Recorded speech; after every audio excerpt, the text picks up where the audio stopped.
So once I've tracked my footage in Syntheyes, when it comes to Houdini, I don't use FBX exports. I always just use a Houdini script file. I find that works perfectly well for me.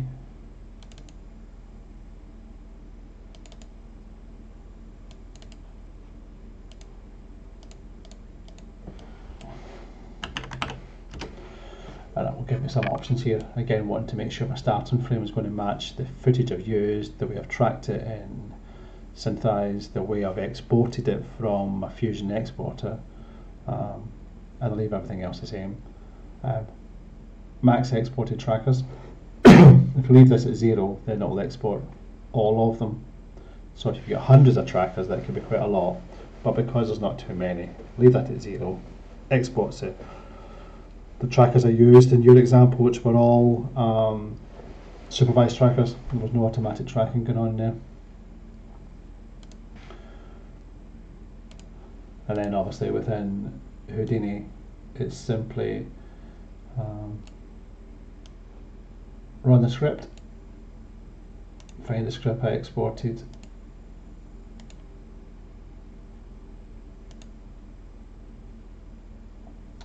scripts, Houdini,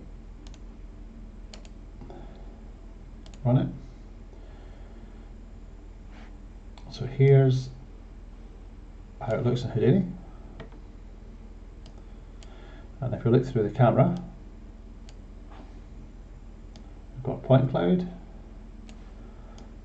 And this is where I go to View under the camera settings, background image, import, and that's where I'll import my sequence. Now remember, you're importing the undistorted sequence with the same padding that you exported your frames from Syntheyes, so everything matches up.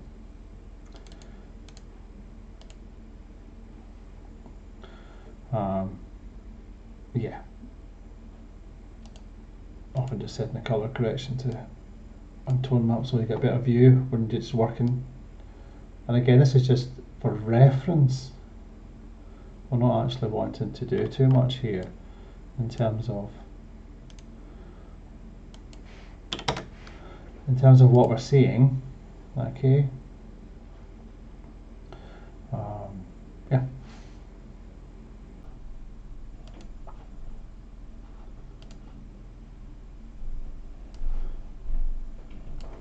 So I don't do this. I don't record an image sequence using Redshift the way you've described it here. So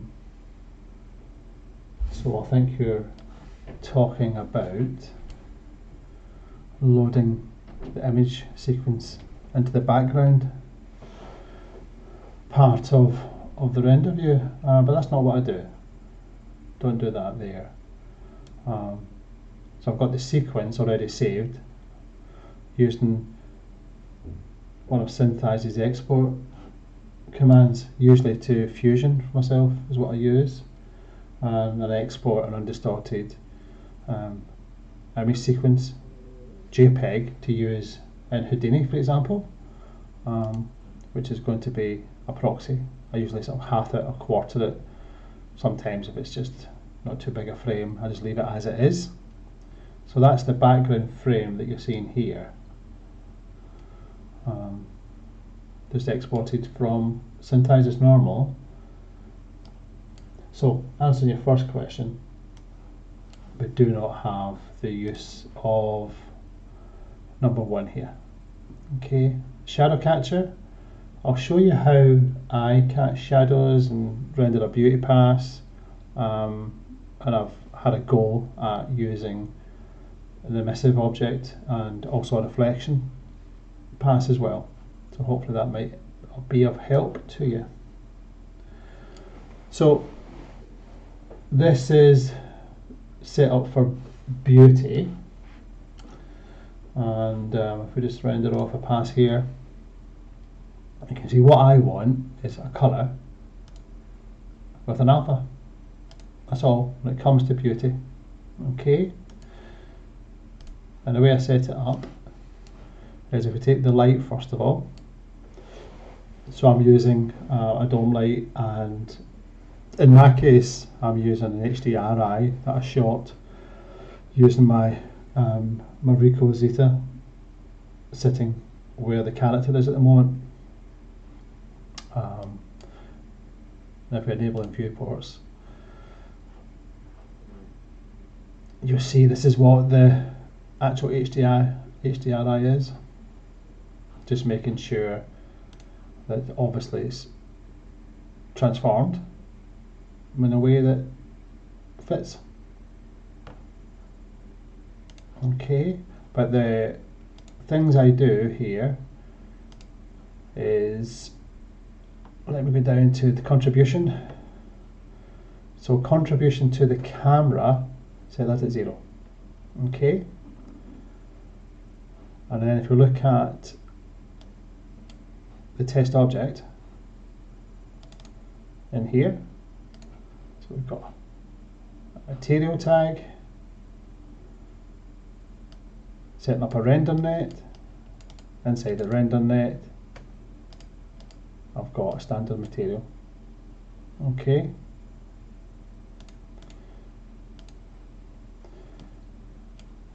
and in terms of Redshift object visibility properties, this is all left as is, and under the matte it's just left as is. Okay, nothing special going on there at all. There's no other geometry in the scene. I'm not rendering out the back plate with the geo. I'm just rendering test geometry with an alpha. Okay. If we have a look at the shadow catcher version, again the light, when we come down to the contribution, camera contribution is 0. And if we do a quick render, let me just turn this one off.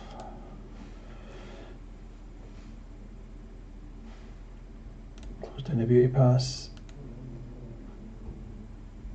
Okay, so back to the shadow. Quick render view.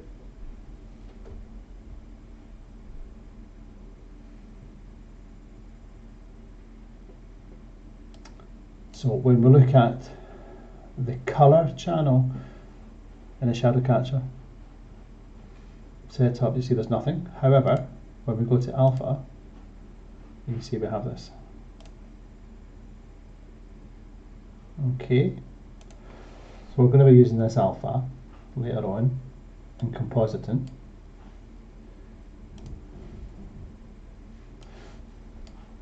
So if we took a look at the shadow catcher, so the shadow catcher in this case is just this plane, but obviously you would build up more of your scene to cover the keyboard, whatever.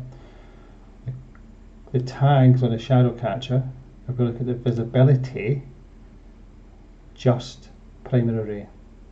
Okay. Look at the matte, we've got matte enabled, alpha at 1, shadows enabled, and effect alpha. Okay, and that's all it is. And of course we would render these out as normal EXR files. Nothing special there, just simply rendering out the shadow pass on its own with its own Redshift render ROP.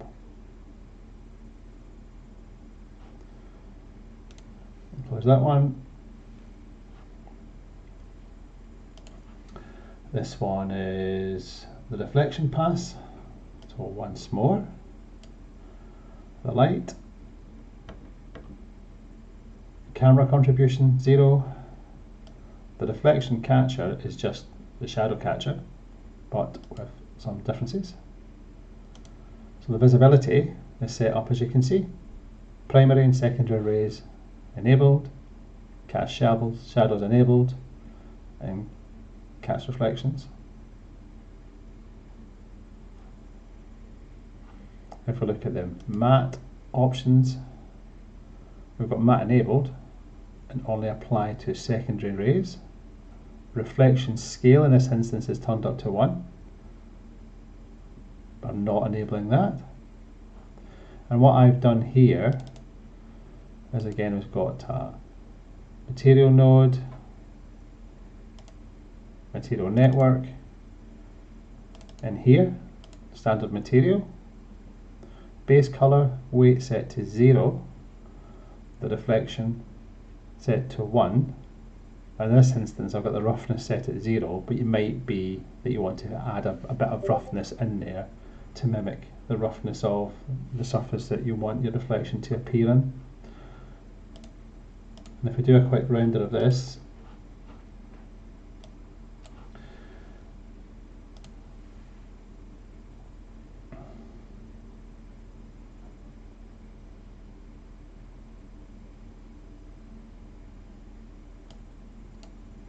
so this is the alpha channel, and here is the colour.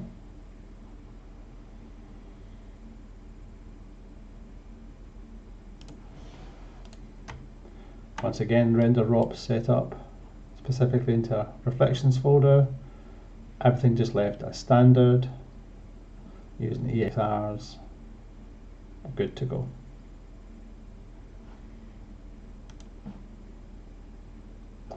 And the final one, we've got the emission once more. Camera contribution set to 0.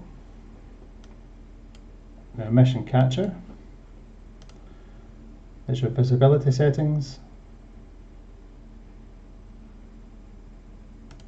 There's some matte settings.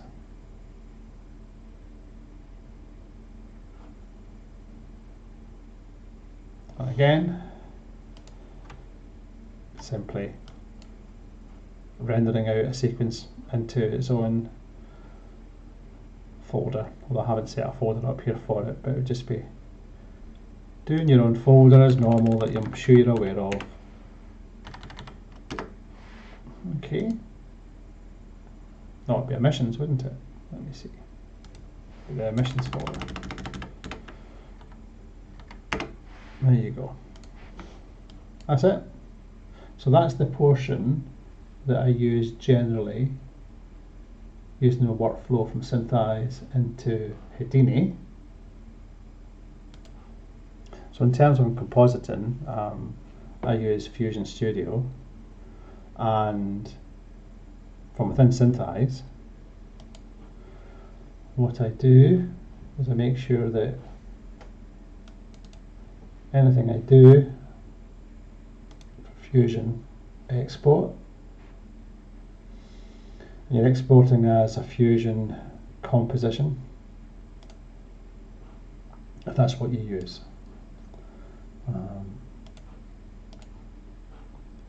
And the options, need to make sure you're matching your timeline frames, starting at 1 or starting at 0, because you don't want it to give the impression it's sliding. Make sure this ties up with the way you've exported it. So I'll use DaVinci Resolve to import my video data, export it into an image sequence, and everything here I tend to use TIFF files as STMap, and we are definitely using the texture node. I do not use the lens distortion node.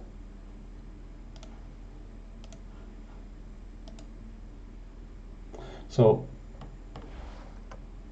a couple of things to be aware of in here.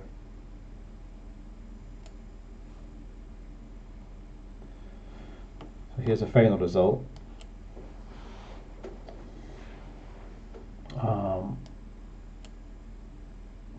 Got a colour pass, beauty pass, got a shadow pass, and there's a little bit of reflection because you wouldn't see much in paper, but I'll show you how I set it up. So if I export from Syntheyes using the Fusion exporter option, it brings this part here in, along with this part. And I'm using just the normal merge nodes that you would use in Uke or After Effects, I'm guessing. So here we've got our sequence exported 4K from Syntheyes. This is the distort ST map. And what's important, as you can see, like if you look down here, you can see that the frame size is 3936 because it adds padding to it, as I'm sure you know, in Syntheyes. Here's a normal camera. Here's a scene with a point cloud. Camera renderer. So here's a shadow pass. Okay. There's the alpha channel. There's a color channel. Now, I rendered out from Fusion at half res simply to speed things up, and then I've used a resize node here to make it back into 3936, similar to what we've got here, 3936. Okay, so we've got the resize node, plug it into a Mac control, and then a background node. And if we have a look at these here,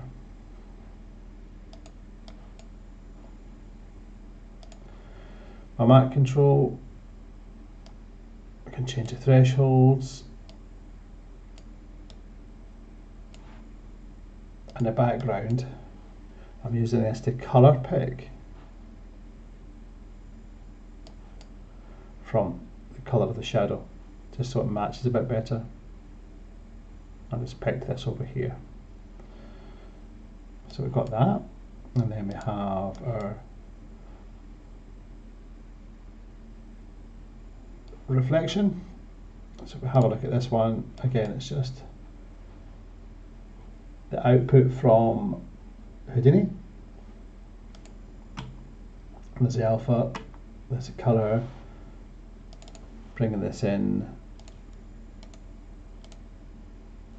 and once again resizing it, alpha divide, alpha multiply, and in between I've just got a colour grade, colour corrector. This allows me, like if I wanted to alter the reflections to match. So if we look at this, and then we've got the beauty pass. Once again, beauty pass with the alpha from Houdini. Once again resizing it. Color gamut, because I'm bringing it in and as EXAR, and it was rendered with ACES, so changing the output color space to sRGB. We've got it merged,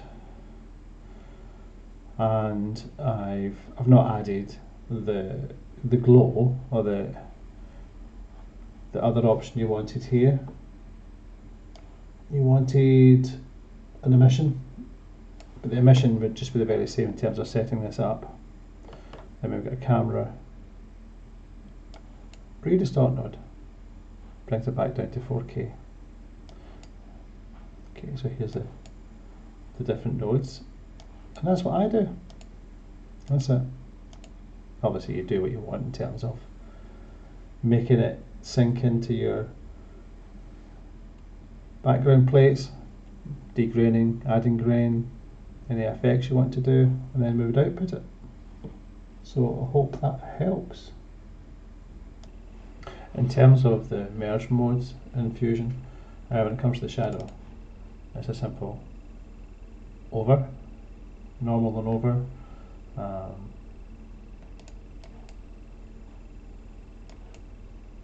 Say when it comes to the beauty, normal and over. However, when it comes to the reflection pass,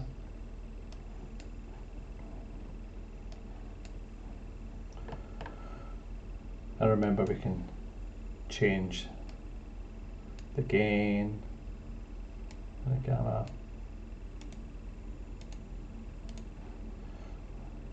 The merge mode in this is set to screen and the operator's disjoint.